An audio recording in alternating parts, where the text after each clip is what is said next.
Hi whiskey enthusiasts, it's Brett and I'm back today with something that is a real recent release, and I think probably not very many people have had a chance to have it yet. I got a chance to get my hands on this. This bottle actually belonged to a friend of mine who was generous enough to save me about 3 ounces in the bottom of it and give it to me. I was actually there when he got this, and so I know it has now been open for the bottle's been open for about 2 weeks. So this is the George Dickel Distillery Reserve Collection 17-year-old George Dickel Tennessee whiskey.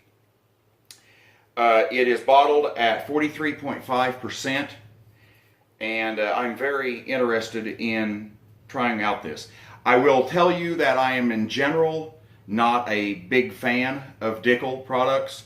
It's not that they're bad, but their standard release is just a little bit too corn-centered for me and doesn't give enough impact from the barrel and from the secondary grains.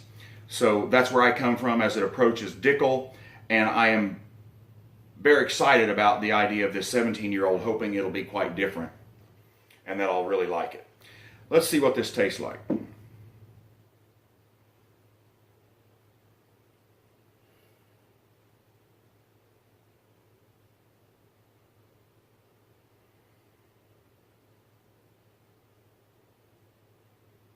There's a lot of vanilla and some very gentle spice, some nutmeg.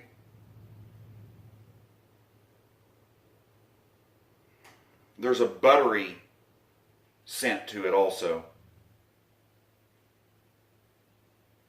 The spice is prominent, but it's not strong, and that's kind of unusual. The spice doesn't overwhelm the nose, but you can't miss it. It's there. There's some toffee in there. You get just a little bit of woodiness, but mostly the representation of the cask at this point is more in the spice. I definitely get a lot less corn influence and a whole lot more rye and wood influence than in the standard Dickel offering. So I already think I'm going to like it a lot more.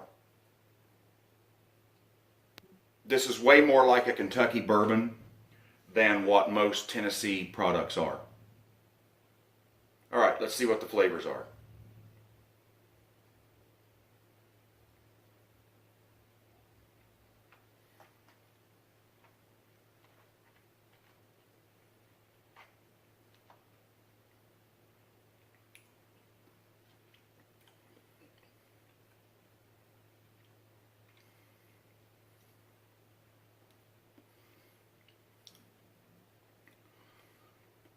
All right, that's the first thing I've drank today. So I'm going to take another sip before I actually give you any notes. So, because now I'm getting the heat off of it.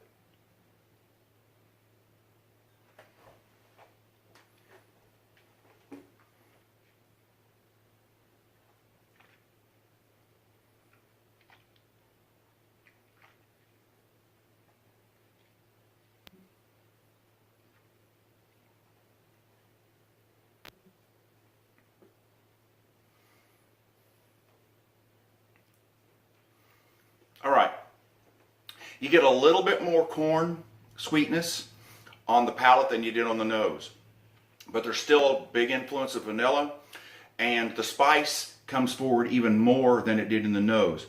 You don't have quite the gentleness to the spice, and especially later in the palate, it really comes on strong.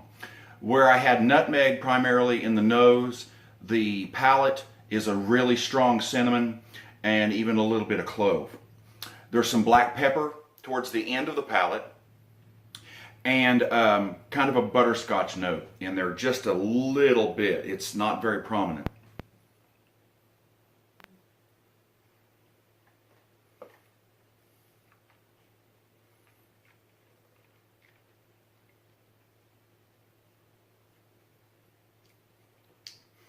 There's a surprising bit of saltiness in the palate also.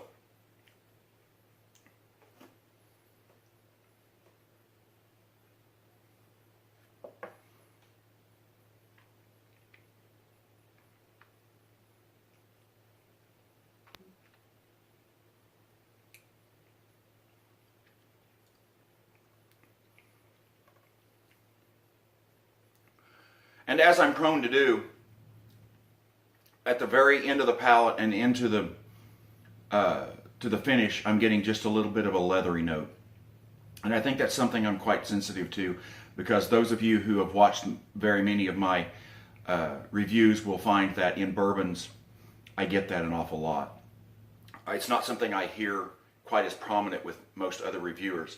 So I think that I'm kind of, either I'm very sensitive to that note, or I just interpret it slightly differently from some other people.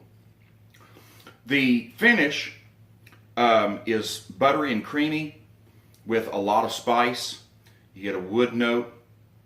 The corn sweetness carries over, and you actually get more corn flavor in the finish than you do at any other time. I am noticing that the corn keeps coming forward just a little bit more the more sips I take of it. Probably because I'm getting more accustomed in my palate to the spice as I sip more.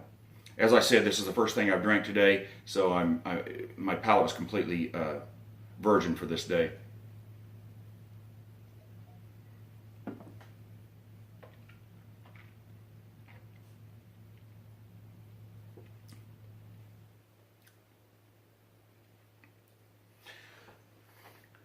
I would say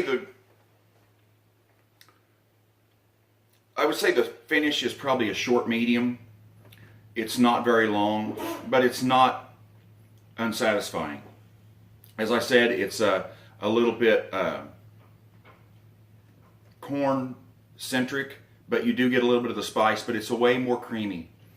So the spice dies off a little bit, and you're left with sweetness on your tongue.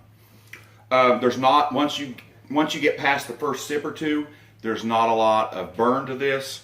But I will say this.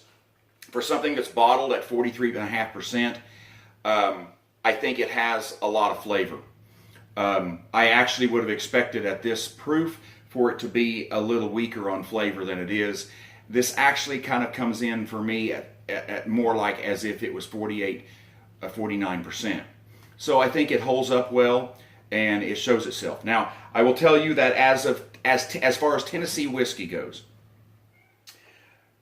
I would rather drink this personally than a lot of other Tennessee whiskeys, including the Jack Daniel's single barrel stuff. Doesn't mean I dislike that, but for the most part, usually in Tennessee whiskey, the only ones that I like are the barrel proofs. So this is very low proof for something that I actually kind of like, and if I was somewhere where I could order this, I would definitely buy a drink of it. I don't drink enough of this style probably to buy a bottle myself, but that's just a representation of the fact that I drink more things that tuned towards scotches and ryes when I'm at home. So there you have it. I hope that's informative for you, and that helps you make a decision whether to try to get some of this and invest your money in it. So goodbye, and find something out there to drink that you'll love.